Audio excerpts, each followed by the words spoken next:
Life is unpredictable. Incident 1. మెస్లో విషాదం. వరుణ అనే చిన్న పట్టణంలో సోమవారం ఉదయం ప్రజలు తమ పనుల్లో బిజీగా ఉన్నారు. విద్యార్థులు క్లాసుల కోసం పరుగులు పెడుతున్నారు. డాక్టర్లు ఆపరేషన్ల కోసం సిద్ధమవుతున్నారు. కాఫీ షాపుల్లో రద్దీ. వరుణ మెడికల్ కాలేజ్ మెస్లో మధ్యాహ్నం 1 PM గంట మోగింది. అందరు విద్యార్థులు మామూలుగా భోజనం చేస్తూ నవ్వుకుంటున్నారు. అయితే ఆకాశంలో VN401 అనే విమానం గాలి కోల్పోయింది. ఇంజిన్ సేలయ్యింది. పైలట్లు ప్రయత్నించారు కానీ 1:05 PM ఆ విమానం మెస్ మీదే కుప్పకూలింది. భయంకరమైన పేలుడు. శరీరాలు, పుస్తకాలు, ప్లేట్లు అన్నీ కేటుకులాగా పడిపోయాయి. 110 మంది అక్కడికక్కడే మరణించారు. అనేక మందికి గాయాలయ్యాయి. అనిక, ఒక ప్రథమ సంవత్సరం విద్యార్థిని, తల్లికి టెక్స్ట్ పంపింది. లంచ్ బ్రేక్, క్లాస్ అయ్యాక కాల్ చేస్తా. ఆ కాల్ ఎప్పుడూ రాలేదు. ఇన్సిడెంట్ 2. రోడ్ ప్రమాదం.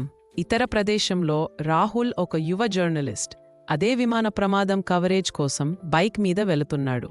న్యూస్ కోసం ఏదైనా రిస్క్ తీస్తాను అంటాడు.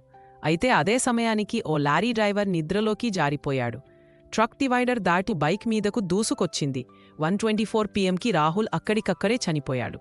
కెమెరాలో చివరి షాట్ ఆకాశంలో పోగతూ ఇస్తున్న దృశ్యం. అది న్యూస్కు చేరలేదు. గుండె చప్పుడు ఆగిపోవడం. ఆదివారం ఉదయం వరుణ గర్ల్స్ హైస్కూల్ విద్యార్థినులు ఒక అందమైన సరస్సు దగ్గర పిక్నిక్కు వెళ్లారు. గాలిలో నవ్వుల కమ్మదనముంది. మొబైల్ ఫోన్లు సెల్ఫీలకు క్లిక్మంటున్నాయి. ఫుడ్, గేమ్స్, సాంగ్స్ అన్నీ ఆనందమే. స్నేహ ప్రకృతి ఫోటోగ్రఫీలో మునిగిపోయింది. కెమెరా ద్వారా అందాన్ని నిలుపుకోవడం ఆమెకు ఆనందం. అనిత, స్నేహ బెస్ట్ ఫ్రెండ్. ఇద్దరూ కలిసి జ్యూస్ తాగుతూ మ్యూజిక్లో డాన్స్ చేస్తున్నారు. అనిత ఒక్కసారిగా నేలపై పడిపోయింది. ఆమె నవ్వుతుంటే ఒక్కసారిగా కళ్ళు తిరిగిపోయాయి. చుట్టూ ఉన్న వాళ్లంతా మొదట సరదా జోక్ అనుకున్నారు. కానీ ఆమెను తాకగానే శరీరం చల్లగా ఉంది. శ్వాస లేదు. అంబులెన్స్ రాగానే డాక్టర్లు ఒక దయనీయ నిజం చెప్పారు. అనితకు గుండె సంబంధిత సమస్య ఉంది, కాని దాన్ని ఎప్పటికీ గుర్తించలేదు. ఆ రోజు మధ్యాహ్నం విపరీతమైన ఉత్సాహం, వేడి, డాన్స్, దహించుకున్న ఫుడ్ అన్నీ కలిసి ఆమె గుండెపై ఒత్తిడిని కలిగించాయి. అది ఒక షాక్, ఒక ఆగని దారుణం. కాని ఎవరి తప్పు కాదు. స్నేహకు ఈ వార్త భరించలేకపోయింది. ఆమె తన కెమెరాను తీసుకొని సరస్సు దగ్గర కూర్చుంది.